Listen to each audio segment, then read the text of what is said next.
Değerli arkadaşlar, bugün müzik aleti kullanmanın veya müzik dinlemenin İslam hukuku açısından bir sakıncasının olup olmadığını kısaca da olsa ele almaya çalışacağım. Doğrusu böyle bir konuyu ele almak ne kadar makul olur, ne kadar rasyonel hayatı dikkate almış oluruz. Bunu da göz önünde bulundurarak, fakat geçmiş dönemde müzik dinlemenin veya müzik aleti kullanmanın haram olduğuna dair iddialar mevcut olduğu için kısaca da olsa bu meseleye temas etmenin en azından konuya ilgi duyanlar açısından faydalı olacağı kanaatindeyim. Müzik dinlemenin veya müzik aleti kullanmanın haram olduğunu iddia edenler Buhari başta olmak üzere hadis kaynaklarında yer alan mazif hadisine dayanırlar. Yani mazif hadisi ve ilgili bazı hadislerde, rivayetlerde müzik aleti kullanmanın veya müzik dinlemenin haram olduğu ifade edilir. Buna dayanarak o ilgili hadisleri veya bazı ayetler de söz konusu. Onları merkeze alarak müzik dinlemenin, müzik aleti kullanmanın haram olduğu, fıkıh metinlerinde de bu tarz aletleri kıran insanın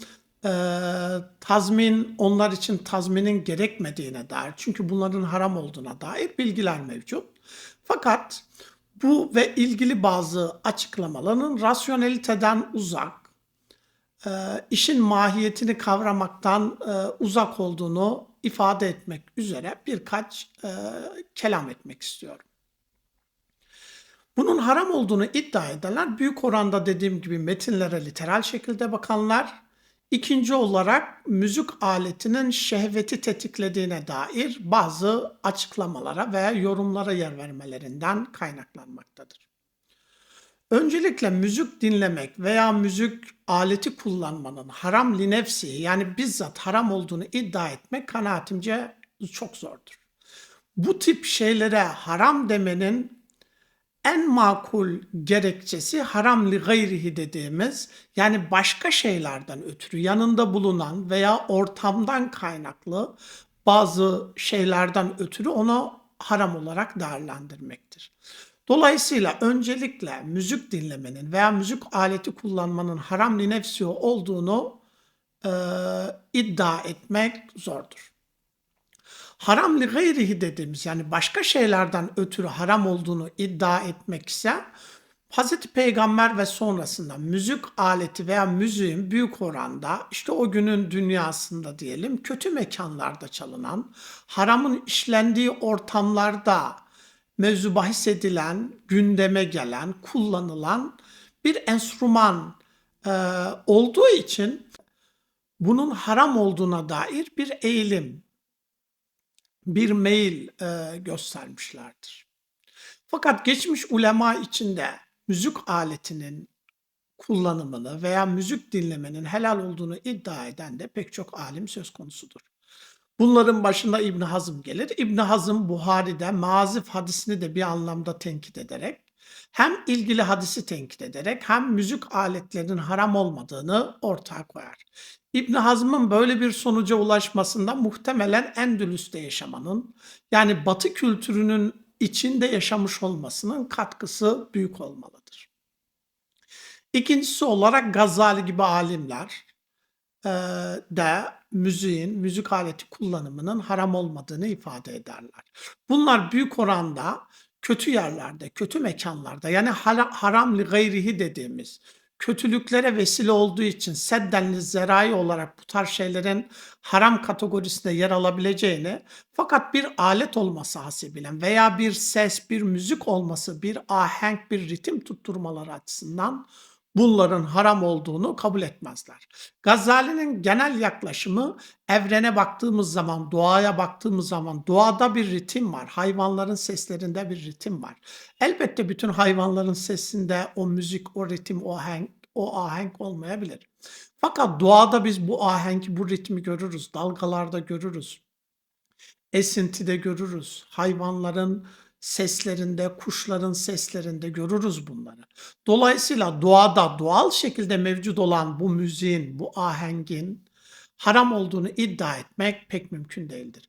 Bunun haram olduğunu iddia edeceksek de ancak Kötü yerlerde, kötü şeylere vesile olduğu için veya isyan anlamında ifadeler taşıdığı için, ihtiva ettiği için.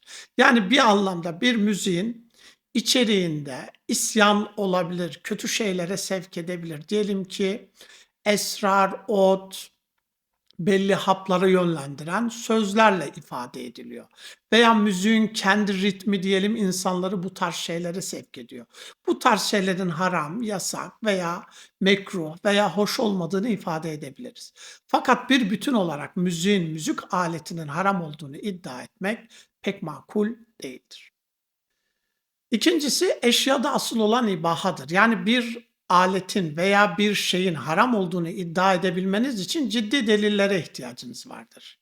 Dolayısıyla müziğin, müzik aletinin kullanımını yani binefsihi olarak değerlendirdiğimiz zaman bunların helal olduğunu, mubah olduğunu ifade etmemiz gerekir. Haram olduğunu ifade edenler ancak başka şeylerle ilintili olarak bunun haram olduğunu ifade edebilirler. Diyelim ki yemek yemek, içmek, zaman geçirmek, dinlenmek ve benzeri şeylerin tamamının mubah, helal olduğunu ifade edebiliriz. Fakat bu tip aktiviteleri yanlış yerlerde, yanlış mekanlarda icra ettiğiniz zaman bunun haram veya hoş olmadığını ifade edebilirsiniz. Müzik dinlemek veya müzik aleti kullanmanın da bu minvalde değerlendirilmesi gerekir. Nitekim eskiden müziğin tamamen haram olduğunu düşünen muhafazakar kesim zamanla ilahiler, şarkılar, türküler başta olmak üzere müzik aletleri kullanarak daha fazla topluma ulaşma adına ciddi çaba sarf etmişlerdir. Bunun da sonucuna baktığımız zaman kötü şeylere vesile olmadığını, aksine iyi bir şey, iyi bir mesajı yaydığını söylememiz mümkündür. Bundan ötürü bir şeye haram demek ciddi bir delil gerektirirken bir şeyin mubah veya helal olduğunu savunmak sadece ilk ilkeye bakmak yeterlidir. Çünkü eşyada ne diyoruz? Vel aslu fil eşya el ibaha. Yani eşyada asıl olan mubahlıktır. Üçüncü olarak müzik dinlemenin veya müzik aletinin haram olduğunu iddia edenler hadislerden hareket etmekle beraber hadislerde bu alanda yapılan incelemelerde hadislerin de kendi içinde tutarlı olmadığı anlaşılmakta. Hazreti Peygamber'in zaman zaman bayram gibi durumlarda, şenliklerde müzik çalan insanları veya oynayan cariyeleri mubah gördüğü, onlara müdahale edilmemesi gerektiğini tembih ettiğini görüyoruz. Aksine mescitte dahi bu tarz müzik aletlerinin kullanıldığı, cariyelerin raksa kalktığını biliyoruz. Dolayısıyla hadisleri bir bütün olarak değerlendirdiğimiz zaman bazı hadislerde bu tarz şeylerin haram olduğu vurgulanırken diğer bazı hadislerde helal olduğu ifade edilmiştir. Dolayısıyla bütün hadisleri beraber değerlendirdiğimiz zaman Hazreti Peygamber'in yasak veya olumsuz ifade kullandığı durumlarda demek ki olumsuz bir durum, bir mekan, bir ortam söz konusu. Fakat böyle ortamların olmadığı yerlerde Hazreti Peygamber'in bunu mubah gördüğünü ifade edebiliriz. Sonuç olarak müziğin yani müzik dinlemenin veya müzik aleti kullanmanın haram olduğunu iddia edenlerin aksine aksi yönde de rivayetler, bilgiler mevcut. Fakat konuya daha akli temel gerekçelere bakarak ele aldığımız zaman bir şeyin haram olması için ciddi bir gerekçenin eğer özellikle mesele taabbudi bir mesele değilse akli, makul, meşru bir zemine oturması gerekir. Fakat müzik aletinin haram olduğunu veya müzik dinlemenin haram olduğunu iddia edenler özellikle istidlal ettikleri hadislere baktığımız zaman veya ortaya koydukları gerekçelere baktığımız zaman öncelikle gerekçelerin makul olmadığını görüyoruz. Çünkü temel gerekçe şehveti tetiklediği. Fakat müzik kullanarak siz ilahi de yapabilirsiniz, türkü de söyleyebilirsiniz, bir halk ozanı da olabilirsiniz. Dolayısıyla şehveti tetiklediğine dair ifade sadece çok sınırlı bazı müzikler veya bazı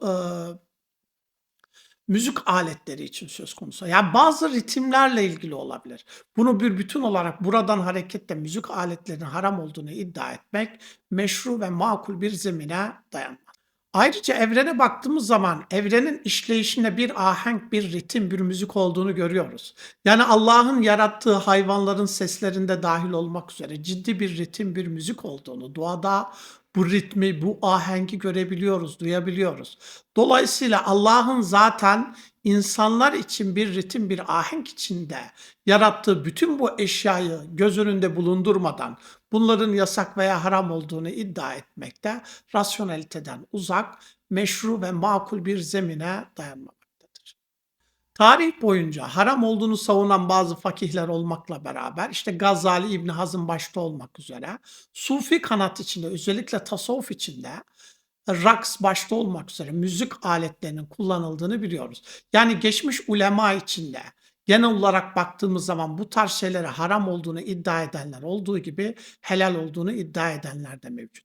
Her ikisinin, her iki gruptaki alimlerin argümanlarına, rasyonel bir zemine iddianın dayanıp dayanmadığına baktığımız zaman müziğin helal olduğu, müzik aletinin kullanımının helal olduğu, müzik dinlemenin helal olduğu, insanın ruhuna da iyi geldiğini söyleyebiliriz ki bazı dönemlerde hastaların tedavisi için de kullanılan bir enstrümandan bahsediyoruz. Dolayısıyla müziğin sağlam bir zemine dayanmadan mahzurlu bir şey olduğu, yasak olduğu, dinen sakıncalı olduğunu iddia etmek pek doğru değildir.